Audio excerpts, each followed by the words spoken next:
ദൈവനാമം മഹത്വപ്പെടുമാറാകട്ടെ. അനുഗ്രഹിക്കപ്പെട്ട നല്ല പകൽക്കാലം കർത്താവിൻ്റെ വചനം സംസാരിക്കുന്ന എത്ര വലിയ ഭാഗ്യം. ലോകത്തിൻ്റെ വിവിധ ഭാഗങ്ങളിലായിരുന്ന് ദൈവശബ്ദം ശ്രദ്ധിക്കുന്ന എല്ലാ പ്രേക്ഷകരെയും കർത്താവായ യേശുവിൻ്റെ നാമത്തിൽ വന്ദനം ചെയ്യുകയാണ്. ദൈവത്തിൻ്റെ വചനം അധികാരമുള്ളത്. ദൈവം തൻ്റെ വചനത്തെ അയച്ച ജനത്തെ വിടുവിക്കും. ഇന്നത്തെ ചിന്താവിഷയം എന്ന് പറയുന്നത് കർത്താവായ യേശു ക്രിസ്തു ലോകത്തിൽ വരാൻ ഉണ്ടായ കാരണമെന്താണ്? കർത്താവായ യേശു ക്രിസ്തു ഈ ലോകത്തിൽ ദൈവത്താൽ അയക്കപ്പെട്ടവനാണ്. ഉൽപ്പത്തിയുടെ പുസ്തകം 3-15 കർത്താവ് സ്ത്രീയെ നോക്കി അല്ലെങ്കിൽ മനുഷ്യനെ നോക്കി സർപ്പത്തെ നോക്കി എല്ലാം പറഞ്ഞ ഒരു വാഗ്ദത്തമുണ്ട്. അവൻ നിന്റെ തല തകർക്കും. കാല സമ്പൂർണതയിൽ യേശു വെളിപ്പെടണമെന്നുള്ളത് പ്രവചന ശബ്ദമാണ്. പഴയ നിയമത്തിലെ ഭക്തന്മാരായ അബ്രഹാം, മോശ, ഏലിയാവ്, ദാവീദ്, യശയാവ്, യെരമിയാവ് എന്ന് ഭക്തന്മാർ, മീക, സഖറിയ പ്രവാചകന്മാർ പ്രവചിച്ചു കർത്താവായ യേശുവിൻ്റെ ജനനത്തെക്കുറിച്ച്. എന്തിനു വേണ്ടി യേശു ഈ ലോകത്തിൽ വന്നു? യേശു ജനിച്ചതും യേശു വളർന്നതും ജീവിച്ചതുമെല്ലാം ചരിത്രപരമായ സംഭവമാണ്. ഈ ലോകത്തിൽ ആർക്കും നിഷേധിക്കുവാൻ കഴിയത്തില്ല. കാരണം എല്ലാ വീട്ടിലും തൂക്കിയിട്ടിരിക്കുന്ന കലണ്ടർ വിളിച്ചു പറയുന്നത് ക്രിസ്തുവിന് മുൻപ്, ക്രിസ്തുവിന് ശേഷം. ഇന്ന് 2026 ആയെങ്കിൽ അത് ക്രിസ്തുവിന് ശേഷം എന്നാണ് അതിൻ്റെ അർത്ഥം. അതേ പ്രിയപ്പെട്ടവരെ, യേശു ലോകരക്ഷകനായി ജനിച്ചു. യേശു ജനിച്ചതിൻ്റെ 9 പ്രധാനപ്പെട്ട ഉദ്ദേശം ഈ പകൽക്കാലം ഞാൻ പങ്കുവെക്കുകയാണ്. ഈ മെസ്സേജ് നിങ്ങളുടെ ജീവിതത്തെ മാറ്റും. യേശു നമ്മുടെ അകത്ത് ജനിക്കട്ടെ, നമ്മുടെ ഹൃദയത്തിൽ ജനിക്കട്ടെ, നമ്മുടെ വീട്ടിൽ യേശു ജനിക്കട്ടെ. യേശു ജനിച്ചതിൻ്റെ പ്രധാനപ്പെട്ട ഉദ്ദേശം ദൈവവചനം പറയുന്നു.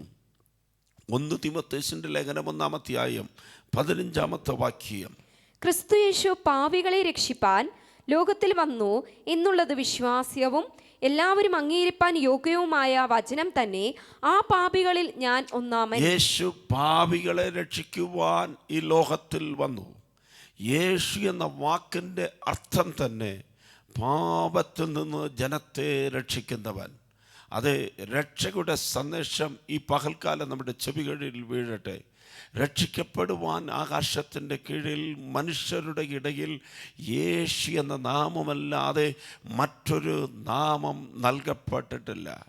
മറ്റൊരുത്തനിലും രക്ഷയില്ല. പ്രിയപ്പെട്ടവരെ, ഈ ലോകത്തിൽ നാം പാപത്തിൽ നിന്ന് രക്ഷിക്കപ്പെടണം, ശാപത്തിൽ നിന്ന് രക്ഷിക്കപ്പെടണം.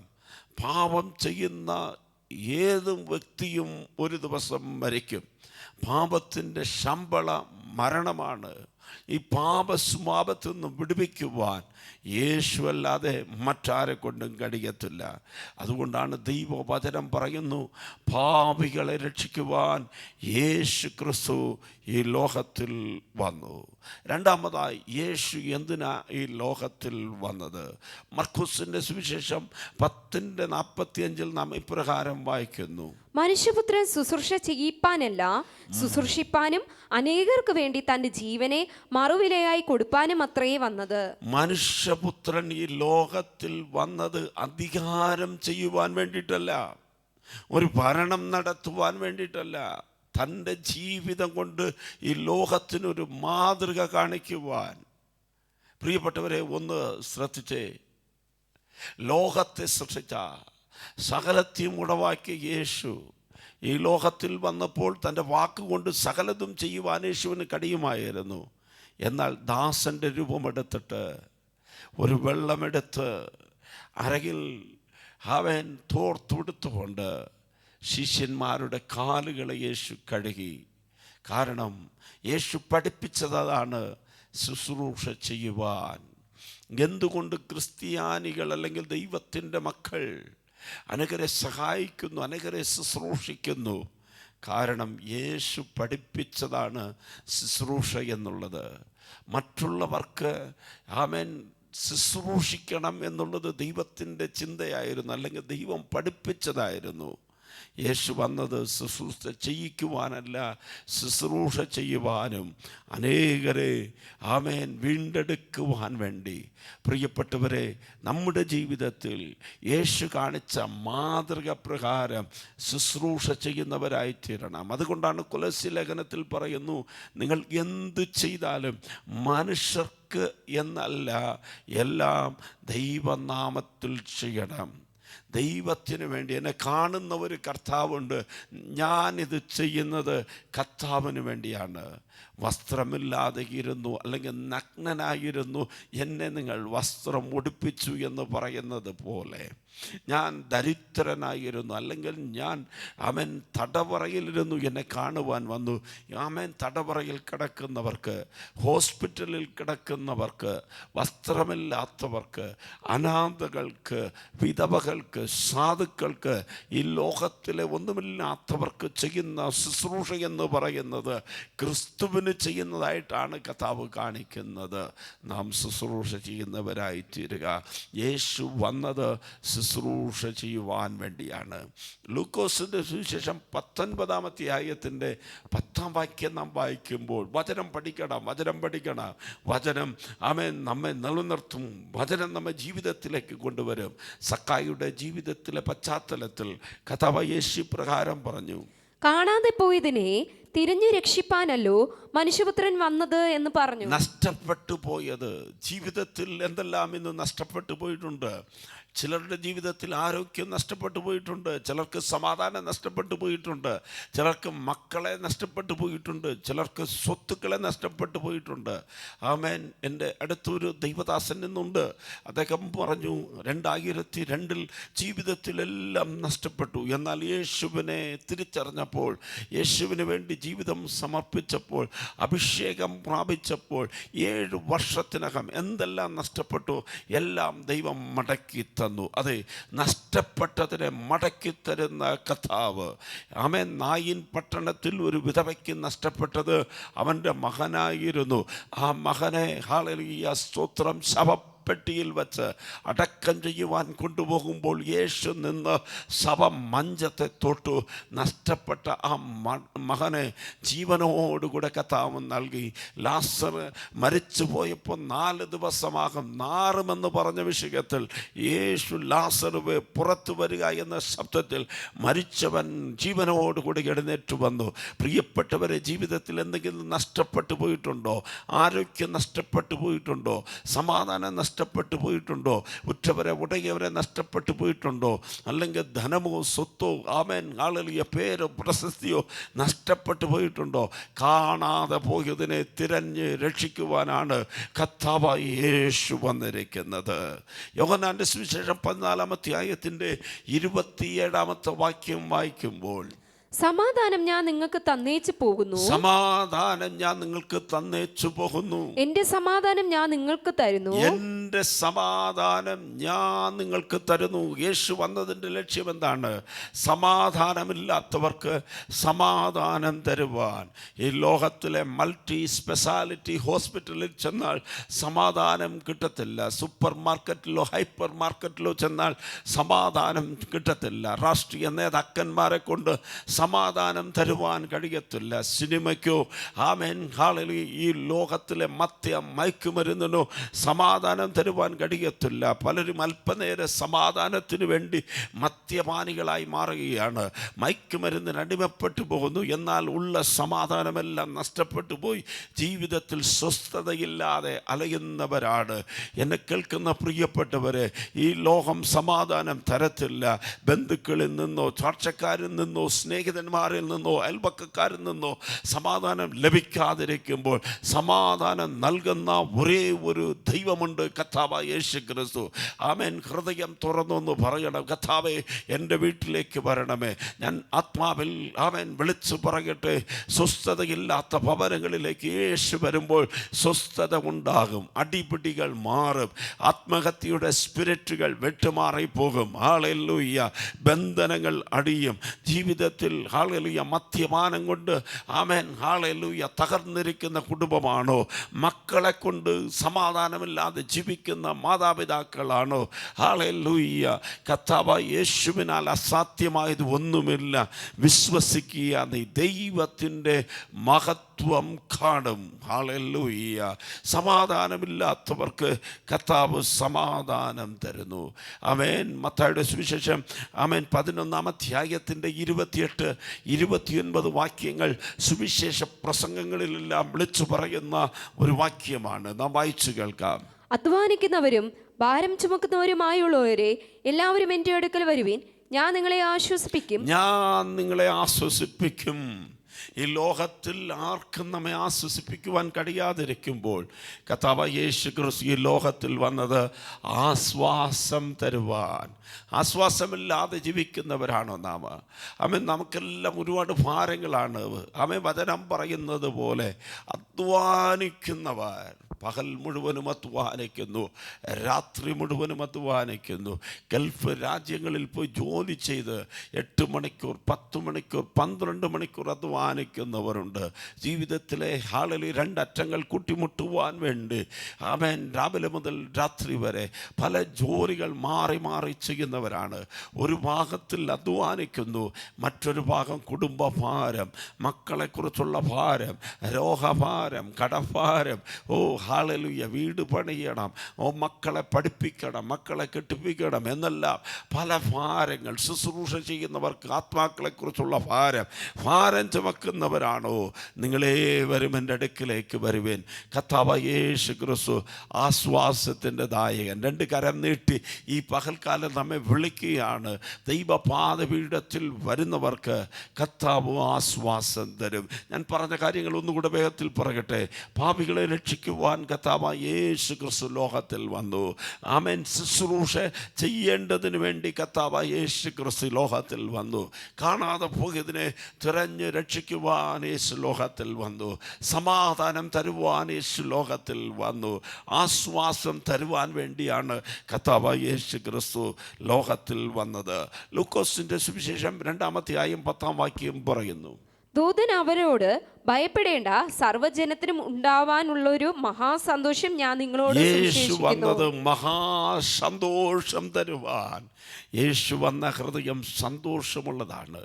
ജയിലറയ്ക്കകത്തിരുന്ന് ഭക്തൻ പറയുന്നു, കർത്താവിൽ എപ്പോഴും സന്തോഷിപ്പിൻ, സന്തോഷിപ്പിൻ എന്ന് ഞാൻ നിങ്ങളോട് മറുപടിയും പറയുകയാണ്. ആമേൻ. ദൈവമക്കളെ, നാം ദൈവമക്കളെങ്കിൽ മുഖത്തൊരു സന്തോഷം വേണം. അകത്തളങ്ങളിൽ തിളയ്ക്കുന്ന ഒരു സന്തോഷം വേണം. ആമേൻ. ദുഃഖം സാത്താനിൽ നിന്ന് വരുന്നതാണ്. ആമേൻ. ഹല്ലേലൂയ. നിരാശ വന്നതുകൊണ്ട് പലരും ആത്മഹത്യയിലേക്ക് അഭയം പ്രാപിക്കുകയാണ്. നിരാശ.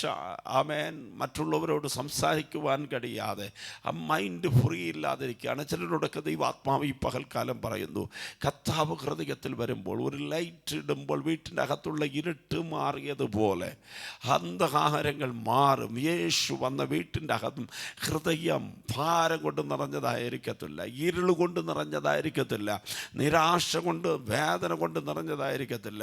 കർത്താവിൻ്റെ വെളിച്ച മഹത്ത് വരുമ്പോൾ എല്ലാ ഇരുട്ടും മാറിപ്പോകും. ഈ പകൽക്കാലം നിങ്ങളുടെ ഹൃദയത്തെ ഭരിക്കുന്ന നിരാശകൾ മാറിപ്പോകട്ടെ. യേശു വന്നത് സന്തോഷം തരുവാനാണ്. എല്ലാ ജനത്തിനും മഹാസന്തോഷം. ഇന്ത്യയിൽ സന്തോഷമുണ്ടാകട്ടെ. ഭാരതം സന്തോഷം കൊണ്ട് നിറയട്ടെ. നമ്മുടെ ഭവനങ്ങൾ സന്തോഷം കൊണ്ട് നിറയട്ടെ. എന്തിന് ദുഃഖിക്കണം, എന്തിന് ഭാരപ്പെടണം? ഭാരപ്പെടുന്നത് കൊണ്ട് ഒരു മുഴം കൂട്ടുവാനോ ഒരു മുഴം കുറയ്ക്കുവാനോ കഴിയത്തില്ല. കർത്താവിൽ എപ്പോഴും സന്തോഷിപ്പീൻ. നെഹെമ്യാവ് പറയുന്നു, സന്തോഷിക്കുന്നതാണ് ഞങ്ങൾക്കുള്ള ക്രിസ്തുവിലുള്ള ശക്തി. ആമേൻ. അടുത്തത് 7-ാമതായി കർത്താവ് യേശു വന്നതിൻ്റെ ലക്ഷ്യമെന്തെന്ന് ദൈവവചനം പറയുന്നു. ആമേൻ. എബ്രായർക്ക് എഴുതിയ ലേഖനം 2-ാം അധ്യായം 14-15 വാക്യങ്ങൾ. മക്കൾ ജഡരക്തങ്ങളോട് കൂടിയവരാകൊണ്ട് അവനും അവരെ പോലെ ജഡരക്തങ്ങളോട് കൂടിയവനായി മരണത്തിന്റെ മരണത്തിൻ്റെ അധികാരിയായ പിശാചിനെ തന്റെ മരണത്താൽ നീക്കി ജീവപര്യന്ത മരണഭീതിയിൽ അടിമകളായിരുന്നവരൊക്കെയും വിടുവിച്ചു. ജീവപര്യന്ത മരണഭീതിയിലായിരുന്നവരൊക്കെയും വിടുവിച്ചു. എന്നെ കേൾക്കുന്ന പ്രിയപ്പെട്ടവരെ, ഇന്ന് മനുഷ്യൻ ഭയത്തിന് അടിമയാണ്. എത്ര ഭയമുണ്ടെന്നറിയാമോ? മരണഭയം, രോഗത്തിൻ്റെ ഭയം, ഭാവിയെക്കുറിച്ചുള്ള ഭയം, പരീക്ഷയെക്കുറിച്ചുള്ള ഭയം, സാത്താനെക്കുറിച്ചുള്ളതായ ഭയം, മനുഷ്യനെക്കുറിച്ചുള്ളതായ ഭയം, മൃഗങ്ങളെക്കുറിച്ചുള്ളതായ ഭയം, ആമേൻ, മരിച്ചു പോകുമോ എന്നുള്ളതായ ഭയം, ആമേൻ, ഹല്ലേലൂയ. എങ്ങനെ പലവിധ ഭയങ്ങളാൽ മനുഷ്യൻ ബന്ധിക്കപ്പെടുകയാണ്. ഭയം വരുന്ന ദിവസത്തിൽ എന്ത് ചെയ്യണമെന്ന് സങ്കീർത്തനക്കാരൻ പറയുന്നു, ഞാൻ ഭയപ്പെടുന്ന നാളിൽ നിന്നിൽ ആശ്രയിക്കും. ആമേൻ. ഭയപ്പെടുന്നവർക്ക് സ്വർഗരാജ്യത്തിൽ പോലും പോകുവാൻ കഴിയത്തില്ല. നമുക്ക് ദൈവം നൽകിയിരിക്കുന്ന പരിശുദ്ധാത്മാവ് ഭീരുത്വത്തിൻ്റെ ആത്മാവല്ല, അത് സുബോധത്തിൻ്റെയും ധൈര്യത്തിൻ്റെയും ആത്മാവാണ്. ആമേൻ, ഹല്ലേലൂയ. പരിശുദ്ധാത്മാവ് വരുമ്പോൾ ശക്തി കൊണ്ട് നാം നിറയ്ക്കപ്പെടുകയാണ്. ഈ പകൽക്കാലം ചിലരുടെ മേൽ വ്യാപരിക്കുന്ന മരണത്തിൻ്റെ ഭയം, സാത്താനെക്കുറിച്ചുള്ള ഭയം, ചിലർക്ക് ഇരുട്ട് കണ്ടാൽ ഭയം, ചിലർക്ക് പാപിനെ കണ്ടാൽ ഭയം, ചിലർക്ക് ഹല്ലേലൂയ ശബ്ദം കേൾക്കുമ്പോൾ ഭയം.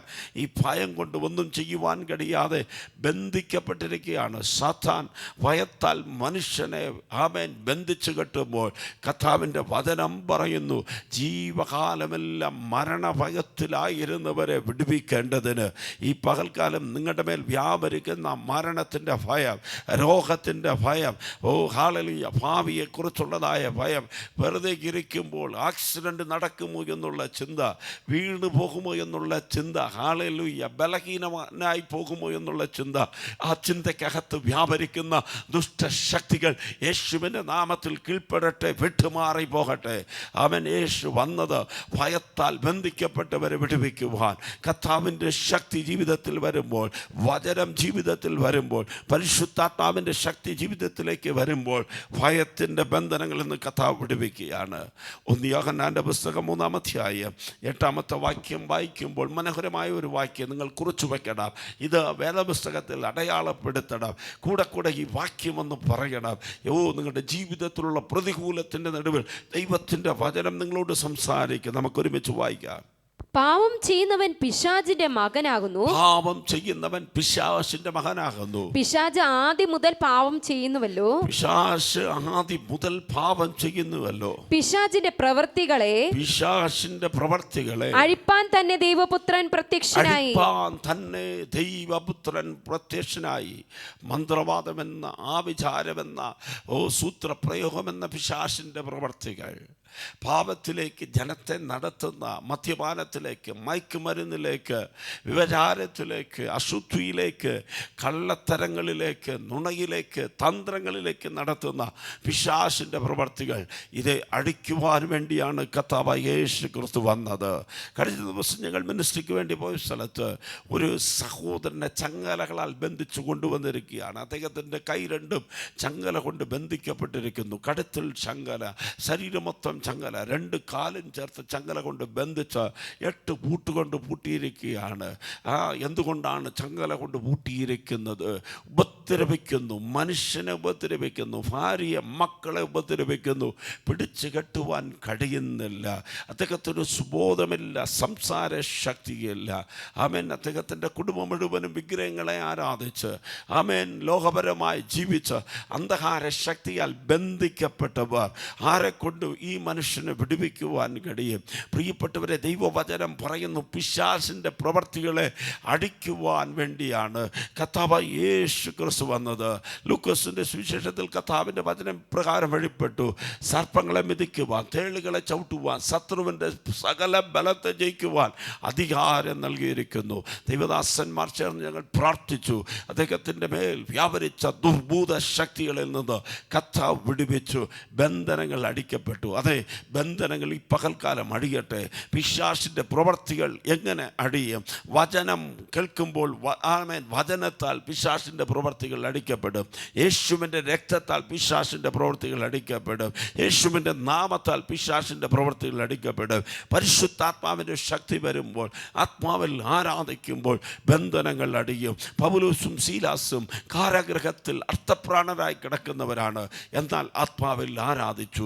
ആത്മാവിൻ്റെ ആരാധന വെളിപ്പെട്ടപ്പോൾ ഹല്ലേലൂയ, ജയിലറയ്ക്കകത്ത് ദൈവത്തിൻ്റെ സാന്നിധ്യം ഇറങ്ങി വന്നു. അത് ആമേൻ, ബന്ധനങ്ങൾ അടിഞ്ഞു. ആരാധിക്കുവാൻ തയ്യാറാണോ? കർത്താവെ വിശ്വസിക്കുവാൻ തയ്യാറാണോ? നിങ്ങളുടെ കുടുംബങ്ങളിൽ വ്യാപരിക്കുന്ന ബന്ധനങ്ങൾ അടിയും. എത്ര ഫോൺ കോളാണ് ഓരോ ആഴ്ചകളിലും വരുന്നത്. തകർന്നിരിക്കുന്ന കുടുംബങ്ങൾ, മദ്യപാനത്താൽ തകർന്നവർ, ജോലി നഷ്ടപ്പെട്ടവർ, കടഭാരങ്ങളിലായിരിക്കുന്നവർ, ആത്മഹത്യയിലേക്ക് ഓടുന്നവർ, ജീവിതത്തിൽ എങ്ങും എത്തുവാൻ കഴിയാത്തവർ വേദനയോട് വിളിച്ചു പറയുകയാണ്. പ്രിയപ്പെട്ടവരെ, നിങ്ങളുടെ വിഷയത്തിന് പരിഹാരം കർത്താവായ യേശു ക്രിസ്തുവാണ്. നിങ്ങൾക്ക് വേണ്ടിയാണ്, എനിക്ക് വേണ്ടിയാണ്, നമുക്ക് വേണ്ടിയാണ്, ഈ ലോകത്തിന് വേണ്ടിയാണ് കർത്താവായ യേശു ക്രിസ്തു വന്നത്. ഡോക്ടർമാരെ കൊണ്ട് ചെയ്യുവാൻ കഴിയാത്തത് യേശുവിന് ചെയ്യുവാൻ കഴിയും.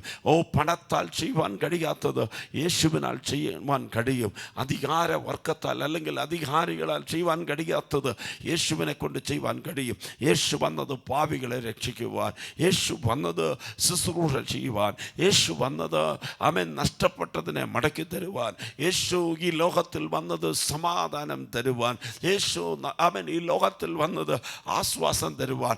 ആരെക്കൊണ്ടും ആശ്വാസം തരുവാൻ കഴിയത്തില്ല. കർത്താവിൻ്റെ മാറോട് ചേർന്നിരുന്നാൽ യേശു ആശ്വാസദായകനാണ്. യേശു വന്നത് സന്തോഷം തരുവാൻ. ഈ ലോകത്താൽ തരുവാൻ കഴിയാത്ത വിലയേറിയ സന്തോഷവും സമാധാനവും കർത്താവ് യേശു ക്രിസ്തു നമുക്ക് തരും. മരണഭയത്തിൽ നിന്നുള്ള വിടുതൽ കർത്താവ് യേശു ക്രിസ്തു തരും. സാത്താന്യ പ്രവൃത്തികൾ, പിശാചിൻ്റെ പ്രവൃത്തികളെ അഴിക്കുവാൻ വേണ്ടിയാണ് കർത്താവ് യേശു വന്നത്. വളരെ പ്രധാനപ്പെട്ട ഒരു വാക്യം ഞാൻ പങ്കുവയ്ക്കുവാൻ ആഗ്രഹിക്കുകയാണ്. നിങ്ങൾ വചനം വായിക്കണം, തിരുവെഴുത്തിൻ്റെ സത്യങ്ങളെ മനസ്സിലാക്കണം. ഈ വചനം നിങ്ങളുടെ ജീവിതത്തെ മാറ്റും. ആമേൻ. യേശു വന്നത് 1 യോഹന്നാൻ പ്രകാരം വിളിച്ച് പറയുന്നു. 1 യോഹന്നാന്റെ ലേഖനം 2-ാം അധ്യായം 25-ാമത്തെ വാക്യം. ഇതാകുന്നു അവൻ നമുക്ക് തന്ന വാഗ്ദത്തം, നിത്യജീവൻ തന്നെ. നിത്യജീവൻ. യേശു വന്നത് നിത്യജീവൻ തരുവാൻ വേണ്ടി. എല്ലാവരും ശ്രദ്ധിക്കുക. ഈ ലോകത്തിൽ ആരും ഇങ്ങനെ ഒരു വാഗ്ദാനം തരുവാൻ കഴിയത്തില്ല. 5 വർഷം മാറി മാറി ഭരിക്കുന്ന രാഷ്ട്രീയ പാർട്ടികൾ വാഗ്ദാനങ്ങൾ തരും. അവർക്കൊണ്ട് പെൻഷൻ ഉയർത്തുവാൻ കഴിയും, അല്ലെങ്കിൽ ഫ്രീ ആയിട്ട് വാഹനത്തിൽ യാത്ര ചെയ്യുവാനുള്ള സംവിധാനങ്ങൾ ഒരുക്കി തരുവാൻ കഴിയും. എന്തൊക്കെയോ അവർക്ക് ചെയ്യാൻ പറ്റും. എന്നാൽ ഈ ലോകത്തിൽ ഒരു വ്യക്തിക്ക് തരാൻ കഴിയാത്ത വാഗ്ദത്തമാണ് നിത്യജീവൻ. മരണത്തിന് ശേഷം നമുക്കൊരു ജീവനുണ്ട്, ജീവിതമുണ്ട്. ആ നിത്യത എവിടെ നാം ചെലവഴിക്കും? സഹോദര, സഹോദരി, മാതാവേ, പിതാവേ, ഇന്ന് നീ മരിച്ചാൽ നിൻ്റെ നിത്യത എവിടെ ചെലവാക്കും? മരണമെന്നുള്ളത് സത്യമാണ്. നിങ്ങളും ഞാനുമെല്ലാം ഒരു ദിവസം ഈ ലോകത്തിന് ഗുഡ് ബൈ പറഞ്ഞേ പറ്റത്തുള്ളൂ. ഗുഡ് ബൈ പറയുവാനുള്ള അവസരം ലഭിക്കുമോ ഇല്ലയോ അറിയത്തില്ല. മരണമെന്ന മെത്രോ കൂടെ ഉണ്ട്. മരണം നമുക്ക് നേരിട്ടാൽ, അല്ലെങ്കിൽ കർത്താവിൻ്റെ യേശുവിൻ്റെ മടങ്ങി വരവ് സംഭവിച്ചാൽ ക്ഷണത്തിൽ നാം ഈ ലോകത്തിൽ നിന്ന് എടുക്കപ്പെടും. നാം എവിടേക്കാണ് പോകുന്നത്? യേശു ഇല്ലാത്തവർക്ക് നിത്യജീവനില്ല. ഞാൻ തന്നെ വഴിയും സത്യവും ജീവനുമായിരിക്കുന്നു എന്ന് കർത്താവ് വാക്ക് പറഞ്ഞു. എന്തുകൊണ്ട് കവലകളിൽ നിന്ന് പ്രസംഗിക്കുന്നു? എന്തുകൊണ്ട് ഈ TV-യിൽ കൂടെ പ്രസംഗിക്കുന്നു? എന്തുകൊണ്ട് ഇതെല്ലാം വിളിച്ച് പറയുന്നു? വയറ്റിപ്പിഴപ്പിന് വേണ്ടിയെന്ന് ചിലർ പറയും. ഇല്ല പ്രിയപ്പെട്ടവരെ, നമുക്കൊരു ജീവിതമുണ്ട്, നിത്യതയുണ്ട്. അത് തരുവാൻ കഴിയുന്നവൻ കർത്താവായ യേശു ക്രിസ്തു മാത്രം. ആരെങ്കിലും യേശുവിനെ സ്വന്തം രക്ഷിതാവായി സ്വീകരിച്ചിട്ടില്ലെങ്കിൽ കർത്താവിന് വേണ്ടി ജീവിതം സമർപ്പിക്കണം. ജീവിതം ഒന്നേ ഉള്ളൂ. വേഗത്തിൽ നമ്മെ വിട്ട് കടന്നു പോകും. ഈ ജീവിതത്തിൽ നാം സമ്പാദിച്ചതൊന്നും നമ്മുടെ കൂടെ വരത്തില്ല. നമ്മുടെ ബാങ്ക് ഡിപ്പോസിറ്റ് കൂടെ വരത്തില്ല. നാം ഇട്ടിരിക്കുന്ന ആഭരണങ്ങൾ കൂടെ വരത്തില്ല. നാം പണിത വീടുകളോ, നാം വസിക്കുന്ന പട്ടണങ്ങളോ, നാം സഞ്ചരിക്കുന്ന വാഹനങ്ങളോ ഒന്നും നമ്മുടെ കൂടെ വരത്തില്ല. നിത്യതയ്ക്ക് പോകുമ്പോൾ നാം തനിച്ച ക്രിസ്തുവിൻ്റെ ന്യായസ്ഥാനത്തിന് മുൻപായി നിൽക്കേണ്ടത് വരും.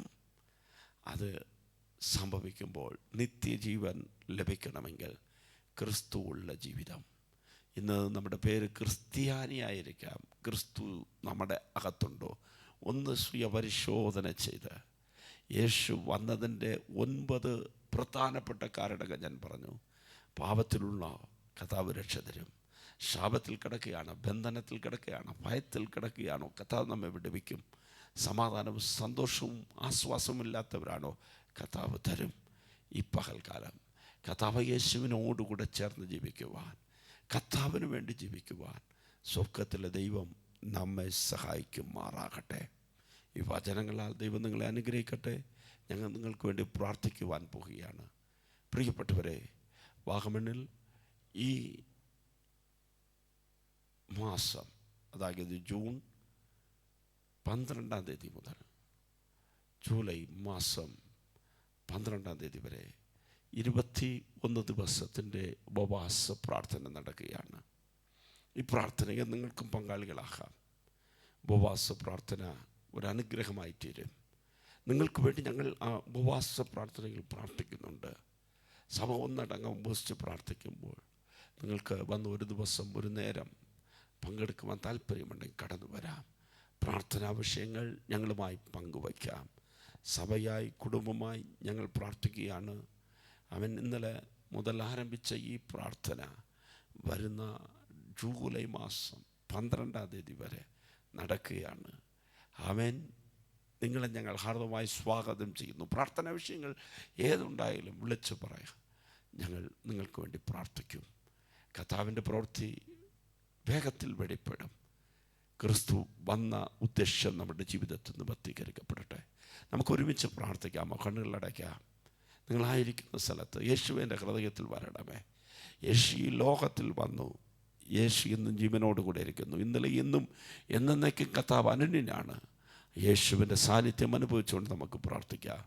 സ്വർഗത്തിലും ഭൂമിക്കും നാഥനായ വാഴ്ത്തപ്പെട്ട ഞങ്ങളുടെ നല്ല ദൈവമേ, ഈ പകൽക്കാലം ഞങ്ങൾക്ക് കൈമാറി അനുഗ്രഹിക്കപ്പെട്ട ദൂതുകൾക്കായി സ്തോത്രം. കർത്താവേ, ഞങ്ങളുടെ പാദപീഠത്തിൽ ഞങ്ങളെ സമർപ്പിക്കുന്നു. ദൈവത്തിൻ്റെ ആത്മാവ് ഞങ്ങളോട് സംസാരിച്ച വചനങ്ങൾക്കായി സ്തോത്രം.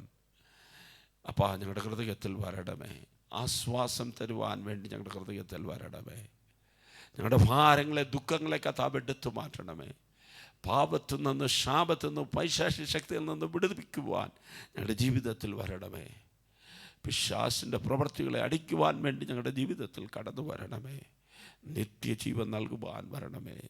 ഞങ്ങൾ എന്തു ചെയ്യണമോ അതിനെ ഞങ്ങൾക്ക് കാണിച്ചു തരണം. ഇന്ന് പകൽക്കാലം കർത്താവേ, ഈ സ്ക്രീനിൻ്റെ മുൻപിൽ വളരെ വേദനയോടുകൂടി ഇരിക്കുന്ന ജീവിതങ്ങളെ കർത്താവ് തൊടണം. രോഗികൾ സൗഖ്യമാകട്ടെ. ബന്ധിക്കപ്പെട്ടവർ വിടുവിക്കപ്പെടട്ടെ. പഠിക്കുന്ന കുഞ്ഞുങ്ങൾക്ക് വേണ്ടി പ്രാർത്ഥിക്കുന്നു. ജോലി ചെയ്യുന്നവർക്ക് വേണ്ടി പ്രാർത്ഥിക്കുന്നു. യാത്ര ചെയ്യുന്നവർക്ക് വേണ്ടി പ്രാർത്ഥിക്കുന്നു. കടഭാരങ്ങളിൽ ഇരിക്കുന്നവർക്ക് വേണ്ടി പ്രാർത്ഥിക്കുന്നു. മക്കളില്ലാത്ത തലമുറകൾക്ക് വേണ്ടി കരയുന്നവർക്ക് വേണ്ടി പ്രാർത്ഥിക്കുന്നു. കർത്താവേ, ഹല്ലേലൂയ. ഏത് വിഷയങ്ങളായാലും കർത്താവ് അത്ഭുതം ചെയ്യും. പിതാവിൻ്റെയും പുത്രൻ്റെയും പരിശുദ്ധാത്മാവിൻ്റെയും നാമത്തിൽ പ്രിയപ്പെട്ടവരെ അനുഗ്രഹിക്കുന്നു. ദൈവകൃപ കൂടെ ഉണ്ടാകട്ടെ. യേശുവിൻ്റെ നാമത്തിൽ പ്രാർത്ഥിക്കുമ്പോൾ ദയതോന്നി കേൾക്കണം നല്ല പിതാവേ. ആമേൻ. ദൈവം നിങ്ങളെ അനുഗ്രഹിക്കുമാറാകട്ടെ. God bless you.